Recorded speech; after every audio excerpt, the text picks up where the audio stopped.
And I can tell you with no uncertainty that miracle cures are no laughing matter. I bid you good day, sir.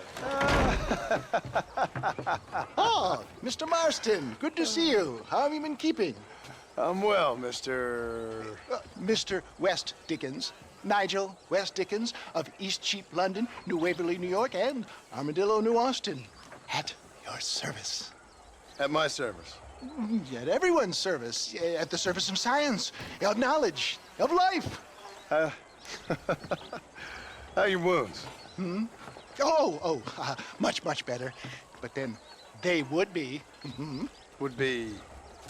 I know a cure for all ailments, Mr. Marston. Ah, I'm sure you do. And I'm sure for just $2 an ounce, I could live forever. Oh, but for you, sir, I do a bulk discount rate of $1.95 an ounce. As long as you buy 100 ounces or more. That's a lot of immortality. Give it up, old man. That's Mr. West Dickens to you, boy. Give it up, old man. Listen, Marston, I'm broke, but this stuff is good. It works. I need a healthy young man like you. Come along, let's ride over to my newest customer at Ridgewood, and I'll explain while we go. Okay.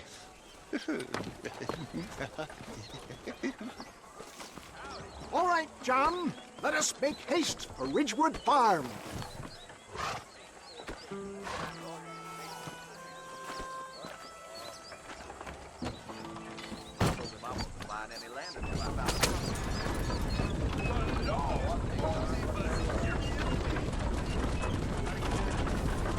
I heard about you, Mr. West Dickens. And I about you, John Marston. Hoodwinking the weak, gullible out of their hard-earned money. My dear boy, it is you who is gullible, if I may be so bold, for heeding such ill-informed scuttlebutt. You're as full of wind as a horse with the colic. I have been blessed with the gift of language, and for that I will not apologize. But the West Dickens elixirs speak for themselves. My thousands of happy customers attest to that. Those men trying to kill you didn't look so happy. Skepticism is the bastard child of progress, John. Knowledge makes a fool into a doubting Thomas. It's the cross I bear as a pioneer in the fields of commerce and medical research. You seem to be mistaking me for an idiot. My tonic cures all known ailments, that I can guarantee you. But, for the sake of argument, even if it didn't, surely there is still value in giving a person the belief they can feel better. Is that not, after all, the cornerstone of religion? Faith has its own beauty. So you're God now? No, far from it. We live in progressive times, John. The spirit of free enterprise must be embraced. Except it's not free. And you put a price on solace, on peace of mind? I sell hope, John. I sell dreams. Is that not what this country was built upon? You sell shit. The buyer maketh the market, my boy. I am merely an agent of their demand. I provide a desired product at a fair price. If my tonic is such a sham, how do you explain the fine fettle in which you find me? Last time you saw me, I was knocking at death's door. You should thank the doctor for that. And I reckon you were acting it up worse than it was. Act I can, John. A more convincing Othello there has never been. And so shall you, a fair Iago or Cassio make. I don't like the sound of this. Showmanship, John. The flourish, the bow. We are operating in a competitive marketplace. Our product must stand out. And how does this involve me? We're going to use your God-given talents to our advantage. I'm really starting to regret I'll drop this. you off at the outskirts of Ridgewood. That way, it won't look like we came together.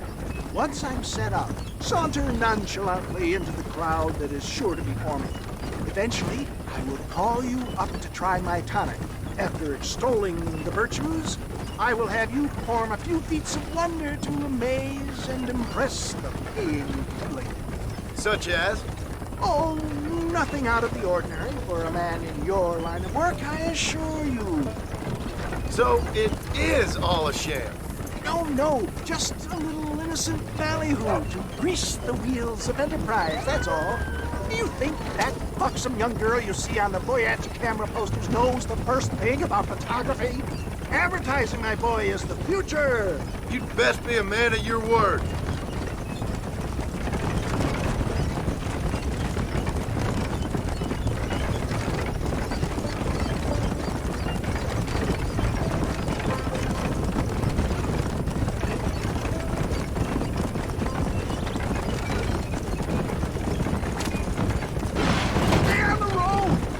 Destroy the merchandise!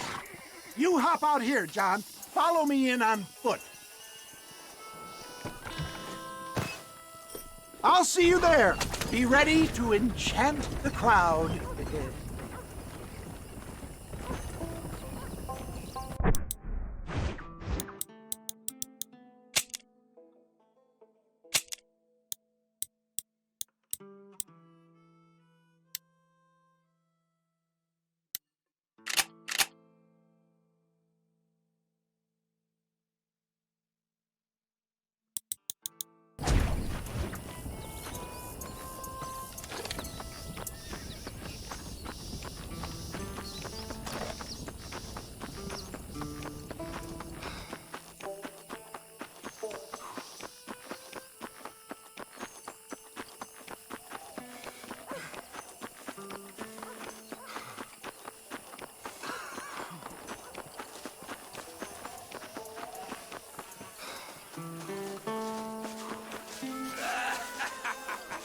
Friends, hard-working souls of Cholla Springs, gather round, gather round.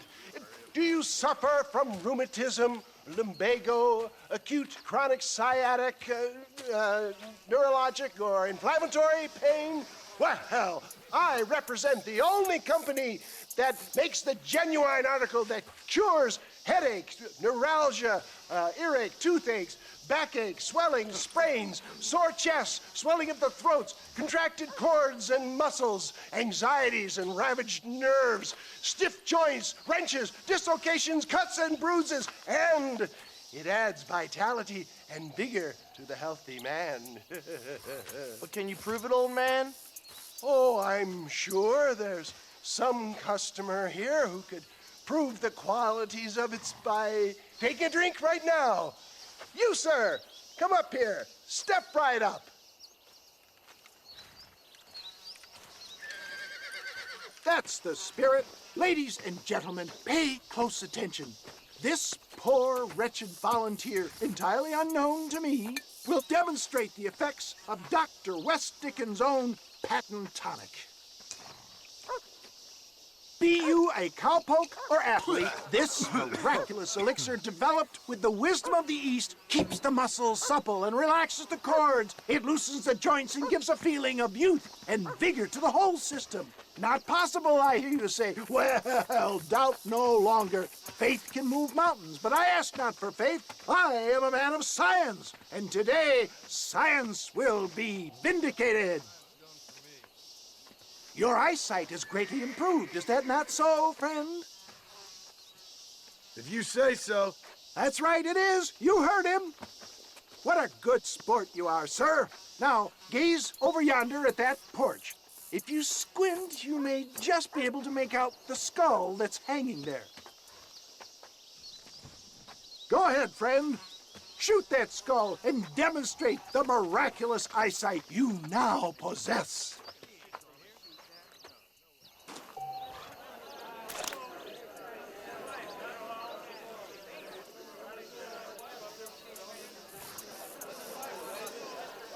Remarkable! The eyesight of an eagle, granted by imbibing Dr. West Dickens' own patent tonic. Anybody can make that shot. This man is a fraud. If your eye's so damn sharp, why don't you try shooting my hat out of the air? My friends, our test case has been challenged to shoot a gentleman's hat out of the sky above our heads. You can fool these people, but you ain't fooling me. Right. Let's just see how sharp you is with a moving target. Get ready to shoot that hat.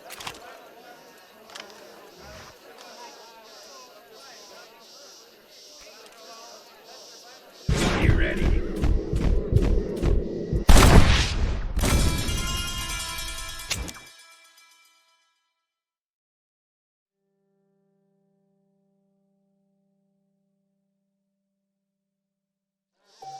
Get ready.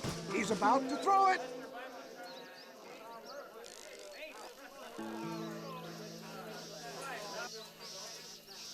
You're more crooked than a snake.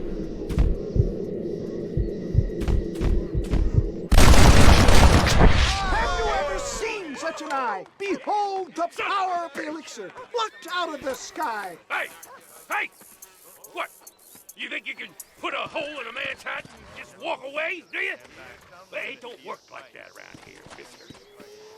Come on! Are you a man or not? A challenge of battle has been offered to our volunteer. Prepare for a display of Herculean brawn. Who the hell do you think you are? Can you believe your eyes? Come here, you son of a bitch! Yeah! There it is, skeptics and dissenters, irrefutable proof. Do not let this opportunity pass you by. Look, he's over there. Go get him. This ends now! Watch out, he's got a gun. Who the hell do you think you are? You ain't leaving here alive!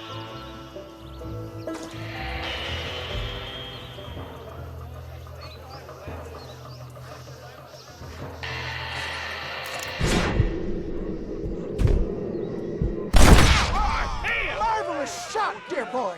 The kind of deadly accuracy that can only be afforded by the West Dickens elixir. Come, I have plenty for all. You'll be fine. Get out of my way. Hey!